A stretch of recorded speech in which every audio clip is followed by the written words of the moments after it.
Hi friends, welcome to മൂമീസ് vlog. ഇനി അവിടെ കാണിക്കുന്നത് നമുക്ക് വളരെ പെട്ടെന്ന് തന്നെ തയ്യാറാക്കി എടുക്കാൻ പറ്റിയ ഒരു ദോശയുടെ റെസിപ്പിയാണ്. ഈ ഒരു ദോശ തയ്യാറാക്കാനായിട്ട് നമുക്ക് അരി കുതിർക്കേണ്ട കാര്യമൊന്നുമില്ല. നമുക്ക് രാവിലെ തന്നെ വളരെ പെട്ടെന്ന് തയ്യാറാക്കി എടുക്കാൻ പറ്റിയതാണ് കേട്ടത്. അതിനുവേണ്ടി 1.5 കപ്പ് റവയാണ് ഞാൻ മിക്സർ ജാറിലേക്ക് ഇട്ട് കൊടുക്കുന്നത്. 250 ml കപ്പാണ് ഞാൻ എടുത്തിട്ടുള്ളത്. ഇനി അതിലേക്ക് 3 ടേബിൾ സ്പൂൺ ഗോതമ്പ് മാവ് ഇട്ട് കൊടുക്കുന്നുണ്ട്. നിങ്ങൾക്ക് വേണമെന്നുണ്ടെങ്കിൽ മൈദമാവ് വേണമെങ്കിലും എടുക്കാം, പക്ഷേ ഗോതമ്പ് മാവാണ് കുറച്ചുകൂടി ടേസ്റ്റ്. ഇനി 1.5 ടേബിൾ സ്പൂൺ പഞ്ചസാര ഇട്ട് കൊടുക്കുന്നുണ്ട്. 1 ടീസ്പൂൺ തന്നെ ഈസ്റ്റും കൂടി ഇട്ട് കൊടുക്കണം.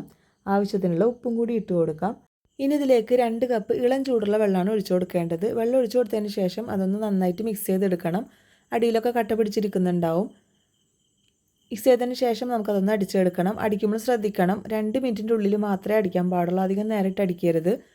ഇപ്പം നമ്മുടെ മാവ് നന്നായിട്ട് തന്നെ അടിച്ചെടുത്ത് വന്നിട്ടുണ്ട്. ഇനി ഒരു പാത്രത്തിലേക്ക് ഒഴിച്ചു കൊടുക്കാം. എന്നിട്ടൊന്ന് മിക്സ് ചെയ്തതിന് ശേഷം നമുക്കതൊന്ന് മൂടി വയ്ക്കാം. 15 മിനിറ്റ് ഒന്ന് റെസ്റ്റ് ചെയ്യാനായിട്ട് മൂടി വയ്ക്കാം.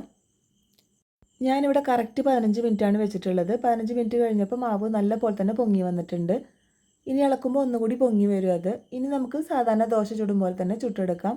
ഞാനിവിടെ പാൻ വെച്ച് കൊടുത്തിട്ടുണ്ട്. പാൻ ചൂടായപ്പോൾ ഹൈ ഫ്ലെയിമിൽ വെച്ച് കൊടുക്കണം. ചൂടായപ്പോൾ നമുക്കൊരു തവി ഇങ്ങനെ ഒഴിച്ചു കൊടുത്തിട്ട് ഒന്ന് പതുക്കെ ഒന്ന് പരത്തി കൊടുക്കാം. അപ്പോൾ ഇതുപോലെ ഹോൾസ് വരുമ്പോൾ ഒന്ന് മൂടി വെച്ച് കൊടുക്കണം. എന്നിട്ട് ലോ ഫ്ലെയിമിൽ വെച്ച് കൊടുത്താൽ മതി. നമുക്ക് പെട്ടെന്ന് തന്നെ ആയി കിട്ടി ഈ ഒരു ദോശ. ഞാനിതുപോലെ ഓരോ ദോശയും ചുട്ടെടുക്കുന്നുണ്ട്.